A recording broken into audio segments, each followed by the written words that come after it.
And we're joined by a book author, columnist, and Newsmax contributor, S.E. Cupp. Welcome, S.E. Hi, thanks for having me. Your impressions of the debate last night? Yeah, it was interesting. I've covered all of these debates now, and I thought that even though Mitt Romney and Rick Perry will still be the front runners, they sort of had the worst night. I thought the other second tier and third tier candidates had better lines, more passion, spoke to all of the issues with a little more sort of feeling.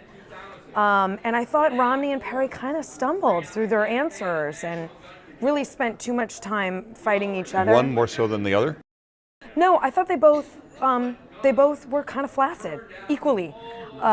They'll still be fine, but I thought, Romney struggled at times, Perry struggled at times, both missed opportunities that anyone watching would say, well, why didn't you say this? But, then again, they're still the front runners. Is Michele Bachmann in a position to get on the board now?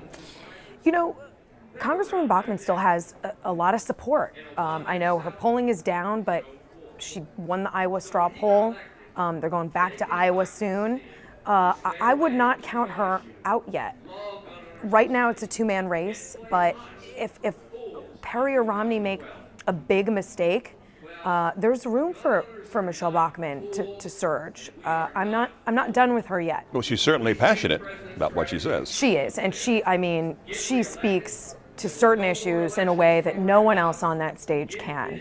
And there's a lot of people out there who want her kind of passion and sort of her emotional pleas to these issues, and not just social issues, but passing the budget and fiscal responsibility. I mean, people still want passion in politics.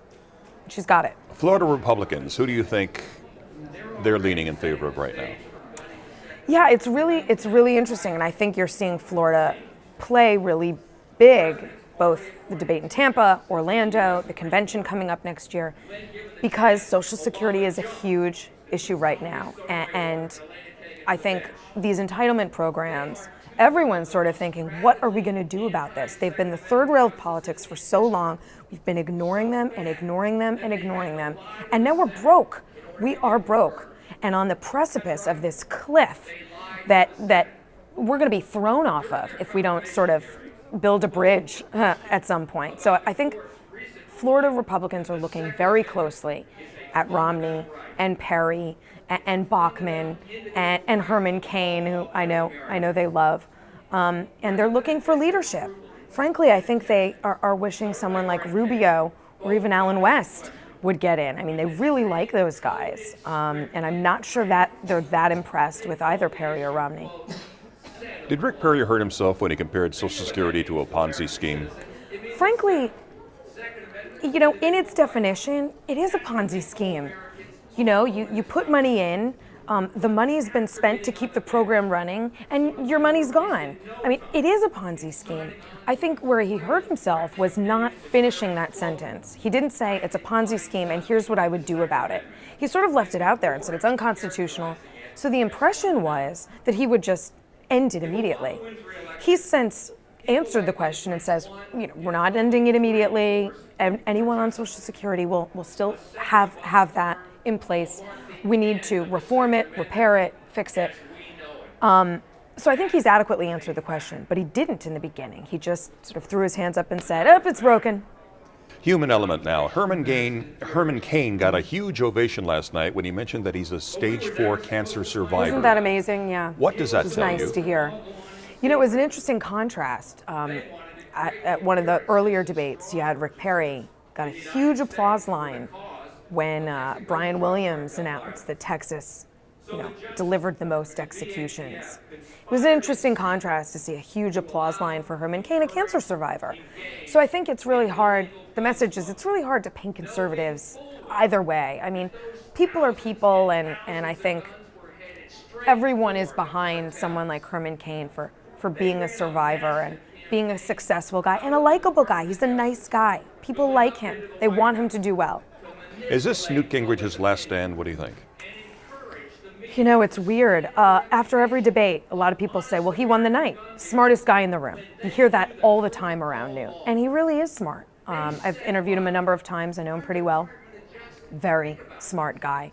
The problem is, it's very hard right now to run against his long record of service as the new guy. And that's sort of what he's been trying to do. I'm bringing new ideas. I'm bringing a fresh. That's hard. He's been around a long time. People know who he is. When we're so sick of Washington and politics as usual, it's hard to look new when you've got such a long record. He keeps invoking Ronald Reagan's name, with whom he worked. Indeed. I mean, good strategy. Reagan's having a great year. Everyone loves him. But at the same time, you know, the majority of Americans would throw everyone out of Congress if they could. People are sick of Washington. They are sick of politics as usual. That's why, you know, you see all of these fresh faces coming in, like Marco Rubio and Alan West and Herman Cain. It's hard for someone like Newt to position himself in sort of in the middle of all of that. One of your big issues personally, Essie, is religion and the bias against religion. Right. Michele Bachmann has used the word God and religion. She talks about it freely. She does. Does that strike a chord, a note with voters, do you think?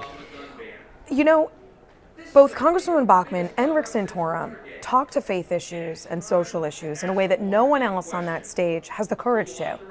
And I'm not sure why that is, why someone like Rick Perry or Mitt Romney won't go as far as someone like Rick Santorum and Michele Bachmann will. I know for me, I really love hearing that. When Rick Santorum said, you know, our economy might be sick, but our values aren't sick. When he defends Christianity, when Bachmann defends right to life issues, that does strike a chord with me. And I'm not a values voter. I don't consider myself a values voter. In fact, I'm an atheist. But I like to hear that. That lets me know that there's more to a candidate than just sort of power hungry, you know, grabbing that brass ring. I'm going to get. There's more to them than themselves. I like to see that. That's character to me. So I have to think I'm not alone in that. I have to think there are other voters who really like to hear that as well. Essie Cupp, thank you so much. Oh, thank you. Come back and see us again, will you? Thanks, I will. Thank you for watching Newsmax TV.